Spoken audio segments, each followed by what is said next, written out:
Good morning ಎಲ್ರಿಗೂ. ಇವತ್ತು ಬಂದುಬಿಟ್ಟು ಸಂಡೇ. ನಾವು ಊರಿಗೆ ಬಂದು ಇದು 2ನೇ ದಿನ.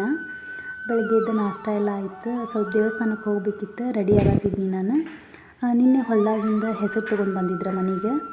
ಇವತ್ತು ಅದನ್ನು ಮಾರ್ಕೆಟಿಗೆ ತೊಗೊಂಡು ಹೋಗತ್ತಿದ್ರೆ. ಈ ವರ್ಷ ಮಳೆ ಭಾಳ ಆಯ್ತು, ಅಂದ್ರೆ ಕಟಾವು ಮಾಡೋ ಟೈಮ್ಗೆ. ಹಾಗಾಗಿ ಹೆಸರು ನೋಡ್ತಿರ್ಬೋದು ನೀವು, ಭಾಳ ಹಾಳಾಗೈತಿ. ಆಮೇಲೆ ಎಳೆದಿದ್ದು ಗೊಂಜಾಳಕ್ಕೂ ತೊಗೊಂಡು ಬಂದಿದ್ರೆ, ಸುಟ್ಕೊಂಡು ತಿಂದ್ರೆ ಮಸ್ತ್ ಇರ್ತೈತಿದ್ದು. ಒಂದೊಂದು ಸೈಡ್ದಕ್ಕೆ ಜೋಳ ಅಂತ ಕರೀತಾರೆ, ನಮ್ಮ ಸೈಡ್ ಗೊಂಜಾಳ ಅಂತ ಕರಿತೀವಿ ನಾವು. 9:30 ಆಗಿತ್ತು. ಅಷ್ಟರೊಳಗೆ ಮಾರ್ಕೆಟಿಗೆ ತೊಗೊಂಡು ಹೋಗೋಕೆ ಗಾಡಿನೂ ಬಂದಿತ್ತು. ಇನ್ನು ದೇವಸ್ಥಾನಕ್ಕೆ ಯಾಕಂದರೆ ಇವತ್ತು ಶ್ರಾವಣ ಮುಗಿದು ನೆಕ್ಸ್ಟ್ ಡೇ ಅಲ್ಲ, ಊರಾಗ ಪಲ್ಲಕ್ಕಿ ಉತ್ಸವ ಬರ್ತೈತಿ. ಶ್ರಾವಣ ಮುಗಿಸ್ತಾರೆ ಇವತ್ತಿಗೆ. ಪ್ರತಿ ವರ್ಷವೂ 1 ಮಂತ್ ಫುಲ್ ಅನ್ನಪ್ರಸಾದ ಆಮೇಲೆ ಪೂಜೆ ಎಲ್ಲ ನಡೀತಿರ್ತೈತಿ. ಇವತ್ತಿಗೆ ಇದು ಪೂಜೆ ಮುಗಿಸೋದಕ್ಕೆ ಈ ಥರ ಪಲ್ಲಕ್ಕಿ ಉತ್ಸವ ಮಾಡ್ತಾರೆ ಊರೊಳಗೆಲ್ಲ. ಸೊ ಇಲ್ಲಿ ಹೋಗಿ ನಾವು ಪ್ರಸಾದ ಎಲ್ಲ ಮಾಡಿಕೊಂಡು ವಾಪಸ್ ಬಂದ್ವಿ.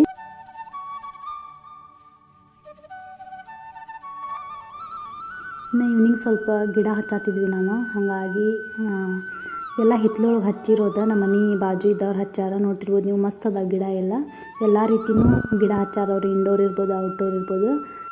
ಇವತ್ತಿನ ಮಿನಿ ಲಾಗ್ ಇಷ್ಟೇನೆ ಸ್ನೇಹಿತರೆ. ನಾನು ಆಮೇಲೆ ಏನೂ ರೆಕಾರ್ಡ್ ಮಾಡ್ಕೊಳ್ಳಿಲ್ಲ. ಈ ಒಂದು ವಿಡಿಯೋ ನಿಮಗೆ ಇಷ್ಟವಾದಲ್ಲಿ ದಯವಿಟ್ಟು ಲೈಕ್ ಮಾಡಿ, ಸಬ್ಸ್ಕ್ರೈಬ್ ಮಾಡಿ. Thanks for watching.